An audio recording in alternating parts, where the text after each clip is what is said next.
Port Melbourne was well, actually there's ones at Williamstown. There was one in the Yarra River was one of the original ones, and then they started moving out towards Port Melbourne and around the bay.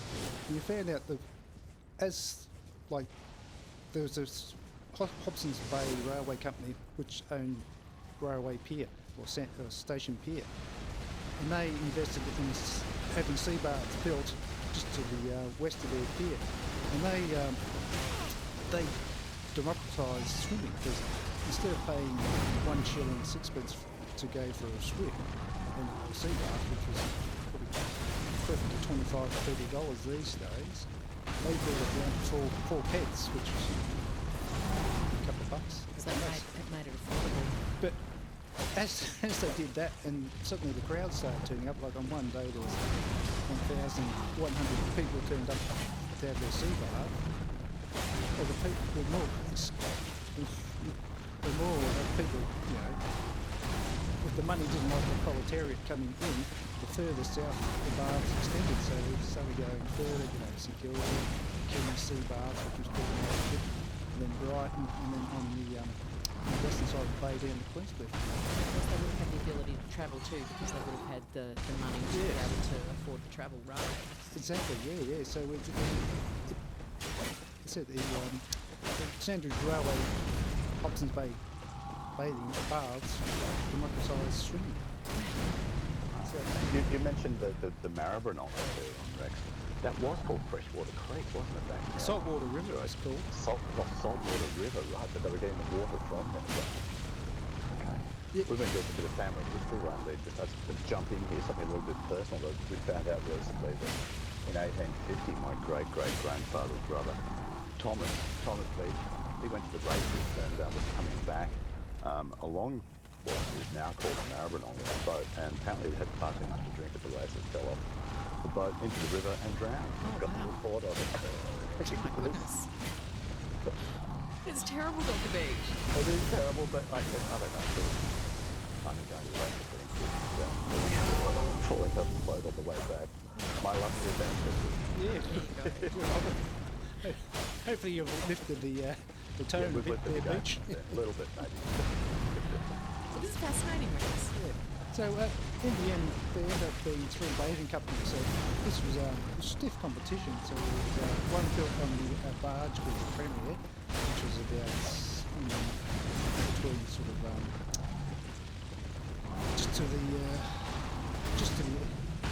draw a mental picture in my mind. Just to the east of Station Pier, there was a barge there. There was a hulk that was being covered in, so it had virtually a house built on top. And in there, you could go swimming, and then they had a dive, springboard, and all sorts of stuff. Unfortunately, one drunken seaman jumped off a diving board straight through into the bottom of the boat and cracked his neck and died. Oh, he died as well. Oh my goodness. So it did have its hazards. Don't mix alcohol and water-based activities, I think is the message here, which is kind of something we all know anyway. And then eventually they all closed down. I think the Hobson's Bay Railway bars, they changed names by then, it closed down. It closed in 1908, and the bars moved further east, virtually all along the beach road. There's bars virtually every few hundred metres.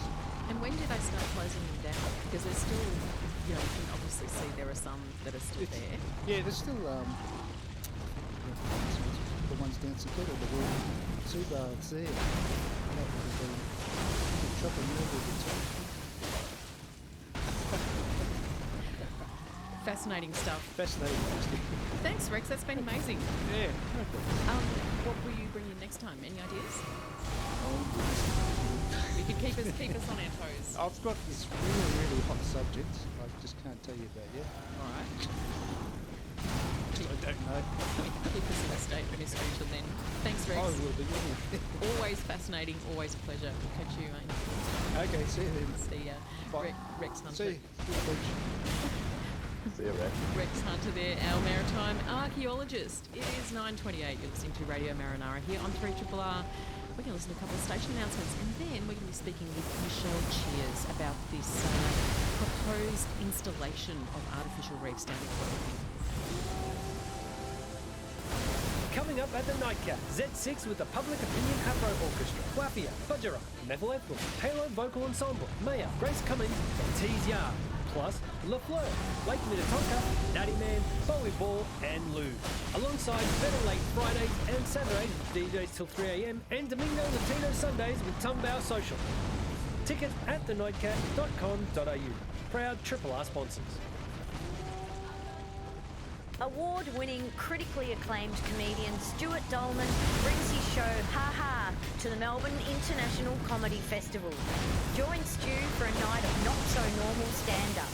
It's rare to see a comedy show where there's no message, and at the moment it's hard to plan anything, let alone a heavily themed comedy show. Stuart Dolman, Ha Ha, on now until April 24 at Melbourne Town Hall. Tickets at comedyfestival.com.au. Stuart Dolman, a proud Triple R sponsor. Bite into it, Wednesdays from 7pm with the Bite team. Computer news, reviews and clues, tech talk and opinionated chat with feature interviews and regular guests.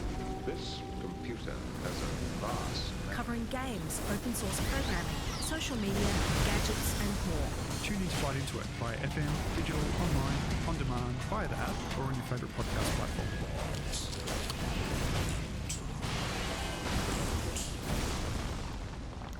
Bang on 9:30, and you're listening to Radio Marinara here on 3RRR.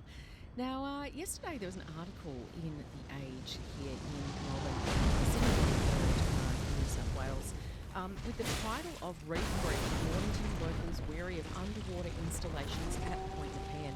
And this was something that was the first that we've seen of it, something that seems to be pretty good. We feel like we're often on our toes as far as local marine news is concerned. So we wanted to find out more, and to find out more, it's with great pleasure now that we cross on the phone to speak with one of three women who have spoken out about this and drawing attention to this, which is being seen as quite a bit of a controversial issue. Michelle Cheers, Chair of Ride Community Group Alliance. Good morning. Good morning, Bron. Thanks so much for joining us, particularly at very short notice. We weren't really aware of this in terms of what was going on. It's an interesting article. It raises up so many different things, and I'm hoping next week we can have you and maybe two of your fellow people who are obviously drawing attention to this on the program. Can you tell us a little bit about what's going on down there?